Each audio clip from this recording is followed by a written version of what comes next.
સાધના વિદ્યા કરતા એ વખત સાધના વિદ્યા કરતા એટલે મસોળમાં જોઈ પહેલાના ગયડા કરતા તમને ખબર છે 12 સિકોતર જોઈ પેદા થઈ પહેલાના ગયડા જોઈ મસોળમાં કાળી ચૌદસના દાડે અને કાળી ચૌદસના દાડે મસોળમાં જઈ અને પાછું કોકને પહેલા જોઈ લઈ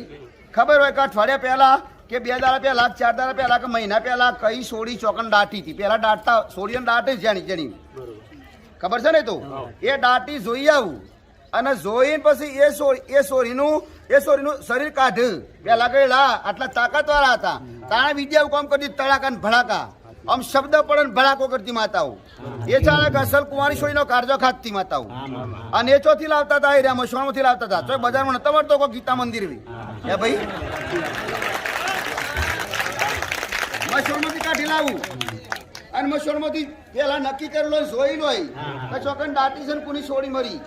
અને એ સોડી મરી હોય માંથી એ બોડી કાઢી અને હુકુ ભંટ હોય ભલે કલેજ હુકુ ભંટ થઈ જાય શરીર આખું હુકુ ભંટ થાય એ કાઢીને પછી માતાઓને જમાની ધૂપ કરતા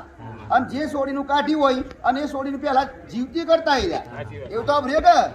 જીવતી કર્યું પેલા માટીમાંથી બહાર કાઢી બોડી પછી જીવતી કર્યું અને શબ્દ મંત્ર બધું કે બોલ મારું કામ કરે કે હા કરે અને એ શબ્દ મંત્ર તો જો બધું તમને કેવું બધું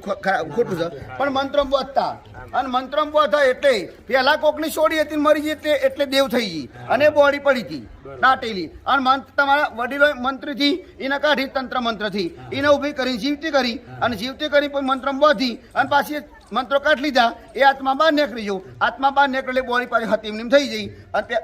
કલેજું કાઢી લીધું અને કલેજું તો માતાજી માતા હોય કે એને ધૂપ કર્યું અને એ દિવસથી 12 સિકોતર પાકું થઈ જાય હવે આ 12 સિકોતરાની એડ્રેસ ચોથી લાવ માતા કયો તું એ લોકોને ભૂલી જા તું મને પૂછી હું તને જવાબ આલું એટલે કઈક લોકોને 12 સિકોતરનું સરનામું ના મળતું હોય તો કારણ આ રહીએ અને પેલા જેની સોરી મરી જાય મહિના 2 મહિનાની એની કોઈ વેલ્યુ કરતા જ નહીં એટલે યાદ જ ના રાખતા અને ધરવા તો ફેલાતા જ નહીં કે આપણે સોડી મરી છીએ એ ભાગ્યે જ કોકને ખબર હોય કે મારા દાદાની સોડી હતી આ હગીબુનની કદાચ બાળકી છે અને મરી ગઈ હોય ને જન્મ પછી તો એ ભાગ્યે કોઈને ખબર હોય કે ના હોય એટલે મમ્મીએ કીધું ના હોય ના ખબર હોય પણ આ તો દાદાની બેન હોય ધ્વન થાય કાઠી તો ખરી ને